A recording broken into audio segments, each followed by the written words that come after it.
Bienvenue à toutes et à tous dans Kouela Fait, le rendez-vous de l'infopays sur Télécréole. Après 4 ans de travaux et 47 millions d'euros investis, le musée Stella Matutina ouvrira à nouveau ses portes au public le dimanche 7 juin 2015. Premier constat, par rapport à l'ancienne version, la superficie de la structure a doublé, passant à 35 700 m². Le contenu de la visite est très orienté vers les nouvelles technologies, avec pas moins de 48 dispositifs multimédia. Et pendant que le jeune public profitera de ces nouveautés, les anciens n'hésiteront pas à poser leurs mains sur les murs bruts de l'usine ou les vestiges des pièces d'engrenage. Pas moins de 60 machines constituent le parcours des visiteurs, des machines toutes alignées afin de reproduire au mieux la chaîne de fabrication du sucre. Et maintenant, place à la visite. Ce que je voudrais, c'est attirer votre attention sur un objet comme ça qui est mis en exergue.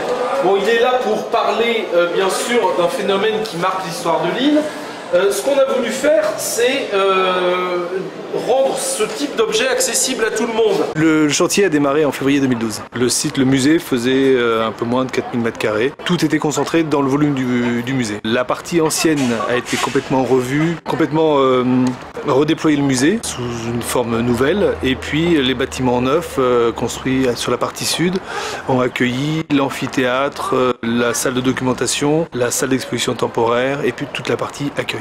Et on a voulu que l'usine reste telle qu'elle dans le paysage, dans cette silhouette, et c'est pour ça qu'on a déployé toutes les extensions neuves sur l'arrière, de telle façon à ce que depuis la route des Tamarins, on garde la même idée, la même volumétrie de ces deux bâtiments, deux corps de bâtiments avec ces deux cuves, qui sont vraiment comme le logo de Stella. À partir de mars 2012, où on a découvert qu'il y avait de l'amiante dans le sol, dans la terre, et puis surtout sur des zones où on devait faire des travaux. Comment on allait faire, sachant qu'il n'existait pas de cadre réglementaire pour dépolluer le sol en amiante. Donc il a fallu inventer des méthodologies, qu'il a fallu économiquement que ça soit viable, qu'il a fallu les faire valider par l'inspection du travail. Et puis une fois que ça a été fait, on a pu commencer les travaux proprement dit. Donc là, c'est un peu plus d'1 an de perdu. Au-delà de notre mission d'architecte de concevoir et de suivre un chantier, on a eu tout un tas de missions qui nous ont été confiées et qui nous ont permis d'appréhender la complexité de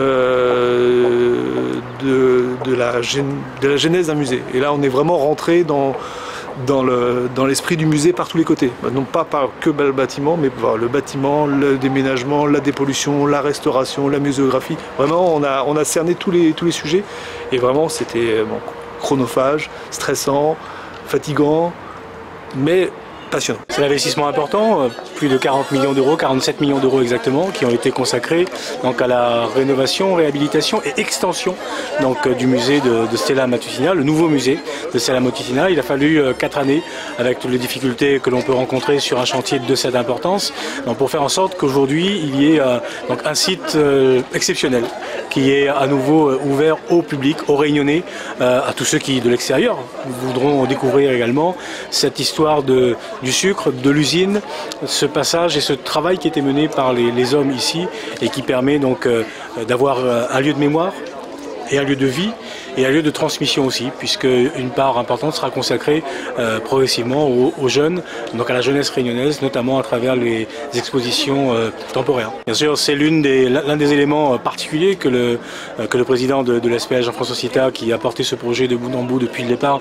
donc a souhaité effectivement mettre en lumière, c'est donner aussi de la modernité, donc une lumière contemporaine sur ce site, et donc bien sûr avec de nouveaux outils, donc un cinéma en 4D avec des bornes interactives qui permettent aujourd'hui donc de peut-être d'aller un peu plus vite, un peu plus loin, donc dans la connaissance et dans les éléments d'intuition que l'on peut avoir par rapport à ce site. Donc modernité, mais en même temps, j'insiste beaucoup sur la dimension aussi d'être bien posé dans le passé, puisqu'il y a une présentation donc permanente de tout ce qui a pu faire aussi la vie longtemps donc à La Réunion. C'est vraiment aujourd'hui cette nouvelle génération de musées qui permet donc à la fois de comprendre, d'apprendre et aussi ici chez Stella, donc un élément qui est essentiel, c'est celui d'une part laisser à l'événement. C'est-à-dire qu'il y a par exemple un auditorium qui a été construit de plus de 400 places qui va permettre d'accueillir ici donc des activités donc de musique ou autre. Et donc faire en sorte que cet espace soit un espace vivant.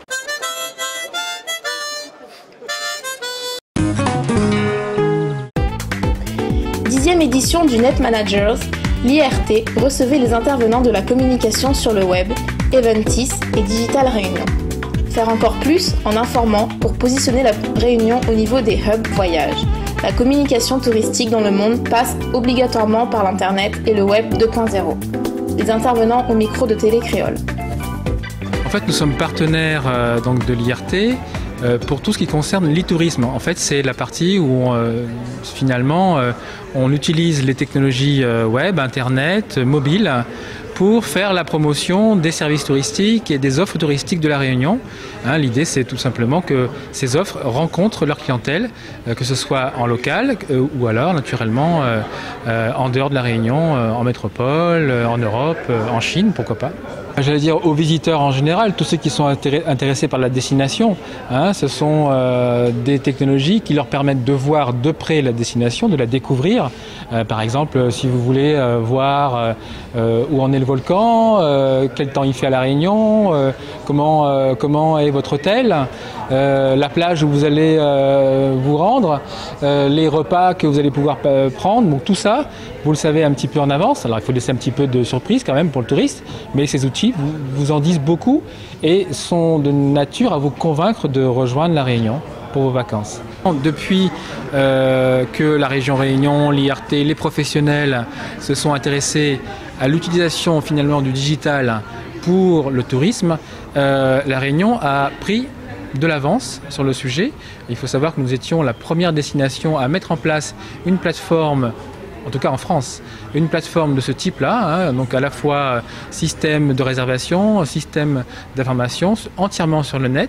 Puis progressivement, nous sommes passés au mobile, maintenant donc aux tablettes, et on a toujours été pionniers. Et aujourd'hui, on garde cette avance. Et cette avance, elle est saluée par l'attribution successive de trois awards, qui sont ce qu'on appelle les Travels d'Or, et qui sont en fait, je dirais, la distinction la plus importante en France sur le tourisme digital. Je m'appelle Frédéric Van Hout et je suis le président d'Eventis, qui est la première société du tourisme digital. Eventis, dans ses valises, apporte avec elle 50 patrons du tourisme digital. On va faire venir des tours opérateurs, des distributeurs, des grands réseaux, des agences de voyage en ligne spécialisées sur Destination Soleil, des sociétés comme Vente Privée, Last Minute, donc il y a des très grosses boîtes qui vont venir ici à La Réunion. Pour 80% de ces personnes, elles ne sont jamais venues, donc c'est une vraie promotion de la destination.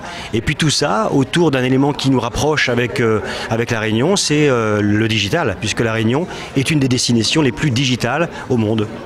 D'abord pour le problème des requins, c'est un problème qu'un grand nombre d'agents de voyage en ligne rencontrent, puisque c'est pas sur les requins mais sur la neige. Souvent, nous vendons des sports d'hiver l'hiver, et tous les skieurs hors piste qui ont des accidents, nous soulevons la problématique. Le requin, c'est la même chose. Les zones de baignade sont identifiées, les zones dangereuses le sont également. Il faut juste respecter. Donc ça, c'est une première chose. La deuxième chose, c'est que nous allons expliquer à tous ces pros du tourisme qui vont aller se baigner dans le lagon que c'est tout à fait sans danger, qu'au contraire on y est bien, et je pense qu'ils le feront savoir. Encore une fois, ceux qui se baignent ou qui vont nager en dehors des zones identifiées, des zones dites dangereuses, prennent un risque, ils doivent le savoir. Le fait de faire venir les net managers à La Réunion a été un vrai combat avec deux autres destinations avec qui nous étions en lice. Et le fait que ces grands patrons du tourisme digital viennent à La Réunion, c'est une vraie aubaine pour nous, puisqu'il sera matière de leur montrer aussi tous les atouts de La Réunion et leur montrer qu'on peut se baigner à La Réunion dans des zones qui sont effectivement complètement sécurisées. Bien d'autres avantages aussi, connaître la montagne et le volcan, puisqu'on les balade pendant 3 jours sur des thèmes différents, en même temps que les conférences et le networking. Alors, nous ne sommes pas en compétition avec l'île Maurice, au contraire nous travaillons ensemble, notamment sur des combinés par exemple, puisque l'île Maurice est un hub, ils ont beaucoup de vols internationaux, dont la Chine qui nous intéresse, donc l'idée c'est de capter ces nouvelles clientèles et à qui on peut proposer à 3 quarts d'heure de vol la destination Réunion.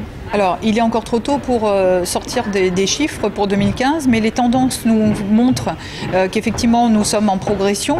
Nous avons un marché, comme je vous l'ai dit, qui est important, c'est sur la France. Or, la France connaît une grosse période de crise économique, ce qui fait que la désaffection de ce marché doit se faire non pas au détriment d'autres marchés, au contraire, nous devons en chercher d'autres et réguler en fait l'apport de touristes, par exemple sur l'Europe, où là nous sommes en progression de 50% de nos clientèles sur le marché européen.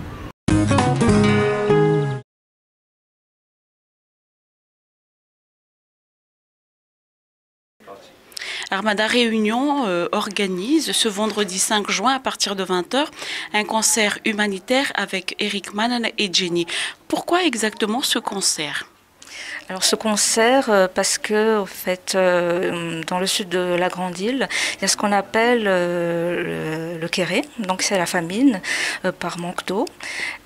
Armada Réunion, Action Réflexion pour Madagascar, c'est donc une association à but humanitaire, il ne faut pas l'oublier. Donc il est logique que nous soyons donc intéressés à ce fléau, et dans l'urgence même. Donc c'est pour cela qu'on a décidé d'organiser ce concert et on a associé donc Eric Mannana et Jenny pour nous soutenir dans cette action. Avez-vous quelques chiffres concernant la situation de crise de Kéré à Madagascar ? Oui, donc actuellement il y a 200 000 sinistrés donc, dans le sud. Là, pour notre action, comme on ne peut pas vraiment englober tout le monde, on s'est focalisé sur trois villages, donc Mbovumbe, Bekil et Mbossar et Mbossar-Kel. Par la suite, on a l'intention donc d'élargir notre action sur d'autres sites. Concrètement, ce que nous voudrions faire donc après ce concert, donc réunir les bénéfices nécessaires et puis donc aller sur place à nos frais. Pour acheter donc les packs d'eau et acheter tous les produits de première nécessité. Comme cela, on fait également marcher l'économie locale. Par la suite, on voudrait également acheter des citernes ou louer. On verra comment on va faire, mais on a l'intention de faire des actions encore plus poussées et qui perdurent dans le temps.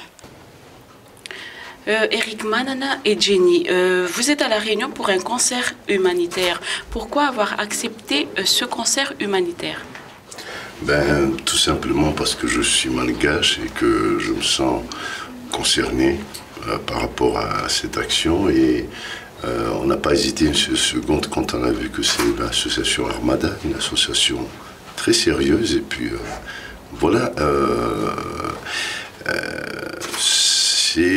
On n'a pas hésité une seconde à venir parce que c'est assez urgent. La situation est assez urgente. Donc on invite vraiment les gens à venir à ce concert, une manière de participer, d'aider les gens dans le sud du pays. Voilà. Jenny, avez-vous quelque chose à dire par rapport à ce concert humanitaire ?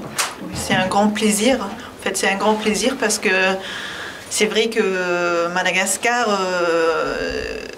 on ne dirait pas que c'est une pays pauvre, mais la pauvreté quand même des gens, ça fait mal. Et en même temps, ça fait plaisir parce que la richesse qu'il y a en tant que richesse culturelle et surtout dans les musiques malgaches, donc on batte la pauvreté avec les richesses musicales qu'on amène. Donc on est très content de pouvoir participer et d'être ici.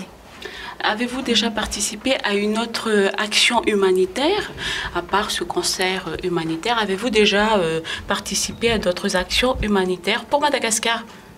Oui, moi personnellement, j'avais eu d'autres occasions, mais pas aussi urgentes que celle-là, ce qui fait un peu la différence.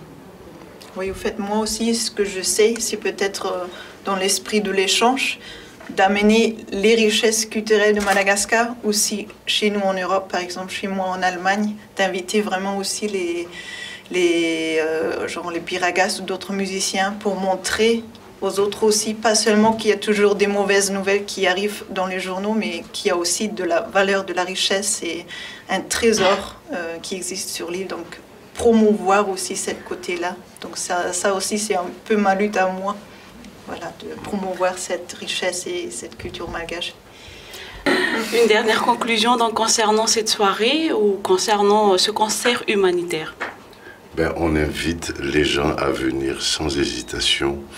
Et comme on a annoncé tout à l'heure, 25 € le prix d'entrée, mais peut-être les gens ne savent pas, ça représente quoi 25 € dans le sud du pays? Ça représente vraiment des litres et des litres d'eau potable.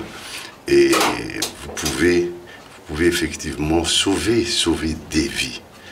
Rien que pour ça, ça vaut le coup de déplacement. Un dernier mot, Jenny?